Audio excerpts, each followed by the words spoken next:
Hello, what's up mga ka-J-Vlog? Welcome ulit sa panibagong video, and for today's topic, ayan, i-review natin ngayon 2026 ang isa sa sobrang benta na smartphone ng 2025, which is ang Oppo A3X. Tara, pag-usapan natin.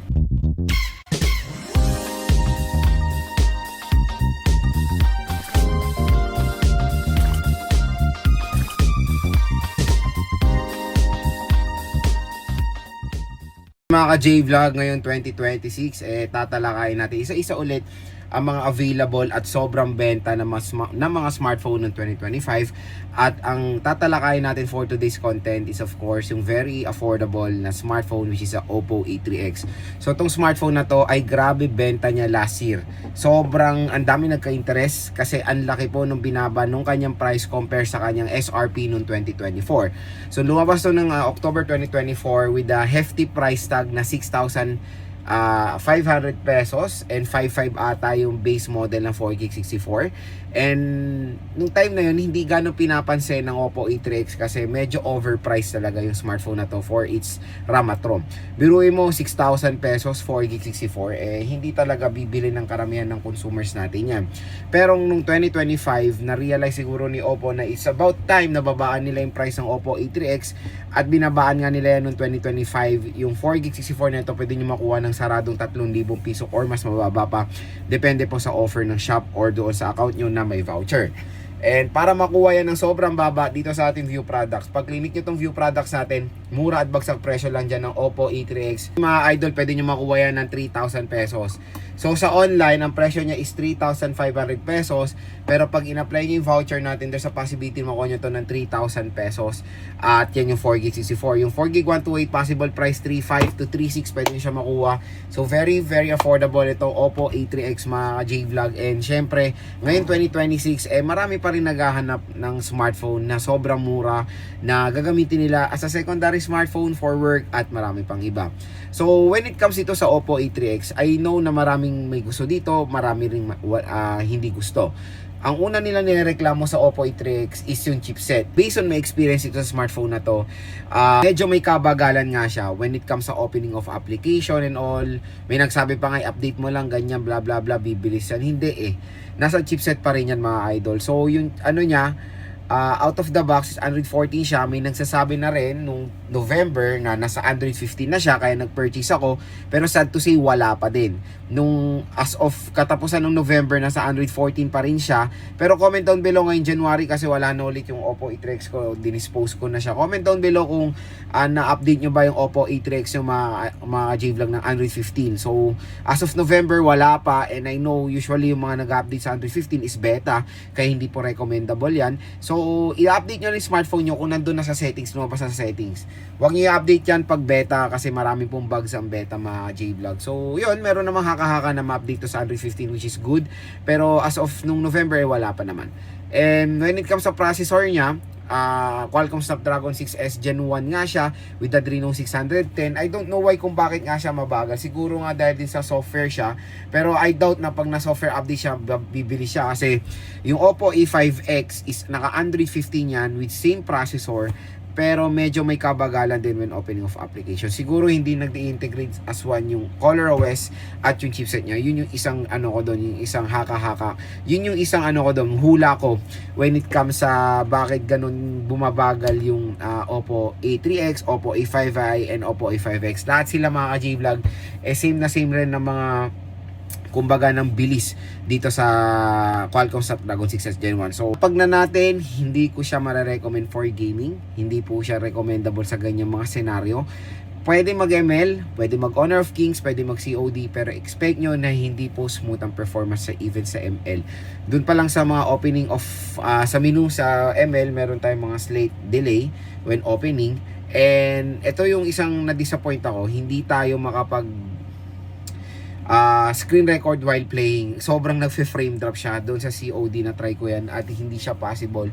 Pero I don't know kung na-fix na yan ni Oppo ngayon, pero based on my observation while doing that, wala pa naman mga J-Vlog. So again, This smartphone is not for gamers or budget gamers. Pwede lang ito sa mga casual users. So, pwede naman siya recommend sa mga hindi naman heavy users. So, secondary smartphone, pwede siya. Bigay nyo sa nanay, tatay nyo, sa lola nyo. Pwede po to na smartphone para sa kanila. Kasi itong Oppo A3X mga ka-J-Vlog, sa napakamurang presyo, magagawa nyo naman yung mga basic tasks na kailangan ng isang consumer. So, yun nga, loads okay po ba ang 4K64? Nakuha ko siya ng 3K or 3.2? Definitely yes. Again, always manage your expectation kung magkano nyo lang nakuha yung product or yung unit. So, 64GB for a price at 3,000 pesos is very okay yan. Lalo ng 128 mga ka-J-Vlog for a price tag na 3.5 or 3.2 or 3.6. Pwede yan or sobrang sulit na. So, wag na kayo magdalawang isip when it comes sa RAM at ROM dito sa Oppo A3X dahil sulit siya for its price. Ang isang pinakamaganda dito sa Oppo A3X na parati kong fine-flex sa mga review ko, even sa mga ibang brands, is of course yung kanyang nits of brightness. Napakataas ng nits of brightness na itong device na ito mga ka-J-Vlog at perfect na perfect siya as a navigating tool sa mga motor taxi riders natin dyan or yung mga kaibigan natin motor taxi riders or delivery riders na usually parati sila nasa outdoor at kailangan nila ng smartphone na merong mataas sa brightness. Maganda yung offer to dahil hindi lang yon, naka-punch hole siya, 90Hz screen refresh rate at okay na okay yung resolution niya for its price na HD Plus 720p. So ma-appreciate nyo yung brightness level na itong Oppo A3X, napakalakas mga ka-J-Vlog. So hindi lang naman for outdoor usage yan. Ako kasi mahilig ako sa smartphone na meron mataas sa brightness. May mga ganong consumer na full brightness talaga yung smartphone nila or minamax sila ng brightness. At yun yung pinaka-favorite nila, isa na ako dyan at sobrang ma-appreciate ko yan dito sa Oppo A3X. When it comes sa camera, isa rito sa merong magandang camera for a budget. Okay, for a budget smartphone na 3,000 to 4,000 pesos. So yes, meron siyang 8 megapixel main camera pero again yung 8 megapixel niya may bubuga naman. Mas maganda pa yung 8 megapixel na itong Oppo A3X compare sa Xiaomi Redmi A5 and the Poco C71.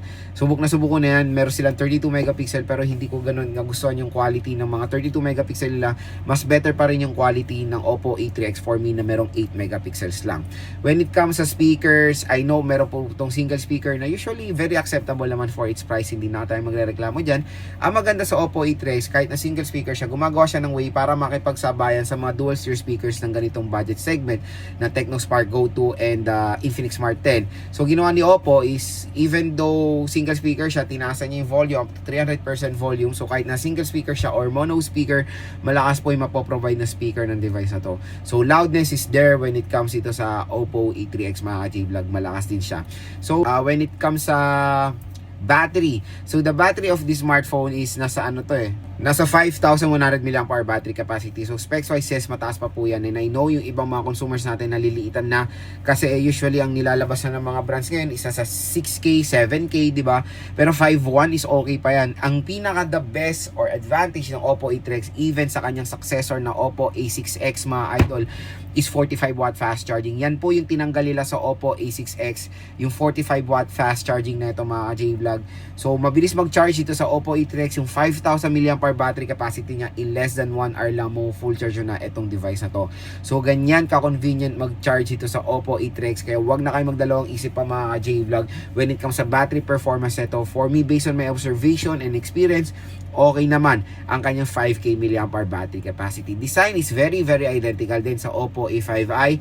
So meron nga tayong tinatawag na yung Oppo A5i is parang Oppo A3X din na pinalitan pero hindi nila inalis ang Oppo A3X. Hanggang ngayon, 1 year higit na po ang Oppo A3X, still available pa rin sa market. I think isa to sa pinakamatagal na device na lumabas na available pa rin po sa market. So grabe, ganyan po kabenta, ganyan po ka-in demand ng Oppo A3X na even though lumabas ng A5X and Oppo A6X, nandiyan pa rin ang A3X mga J-Vlog para makapag-provide ng outstanding para makapag-provide ng isang napakamurang smartphone para sa mga consumers natin. Syempre, dito sa atin sa Philippines, marami talagang naghahanap ng murang smartphone na gagamitin lang nila pang araw-araw. Hindi po lahat ng consumers ay gamers. Hindi po lahat ng consumers ay tumitingin sa mga ibang specifications. As long as sila kasi to be honest, tinitingnan lang nila presyo eh. Majority ng mga consumers natin presyo tinitingnan. Kaya syempre dito sa ating review, binibigay ko talaga yung real talk sa mga devices kasi based on my observation din sa mga device na to. So again, kung isa kayong budget gamer, consumer, hindi ko po marerecommend ang Oppo A3X para sa inyo. Medyo may kabagalan siya when it comes sa mga opening of application, even sa day-to-day task. Pero for its price, okay na yan mga J-Vlog. Hindi na rin tayo pwede magreklamo dyan dahil napakamura na 3,000 pesos. Always manage your expectation when buying a smartphone, of course. So iba syempre, kung 3K lang naman, I'll go for the Tecno Spark Go 2 and Infinix Smart 10. Go ahead. Mas better din naman ng mga specifications sa mga smartphones na yan.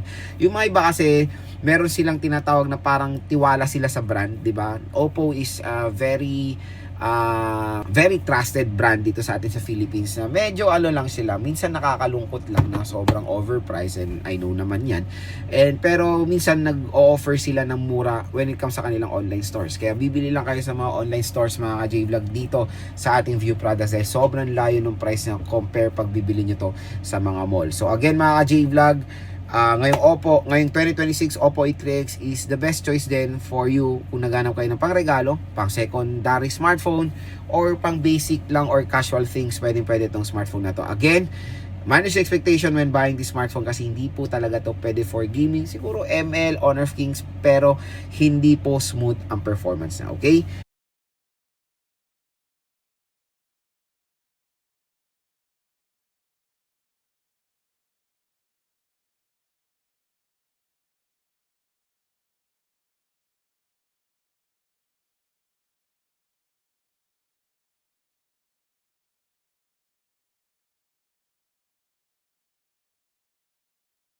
So, ang pinaka the best lang dito na maganda sa Oppo A3X at kung bakit maganda siyang i-recommend din. So, of course, yung brightness level, speakers is na malakas, napakatuloy ng fast charging rate, and maganda rin naman kahit paano ang kanyang camera for its price. So, again mga ka-J-Vlog, kung gusto nyo makuha ng sobrang mura at bagsak presyong Oppo A3X, dito nyo bibilin sa ating View products, i-click nyo na yan dahil mura at bagsak presyo lang dyan itong device na to.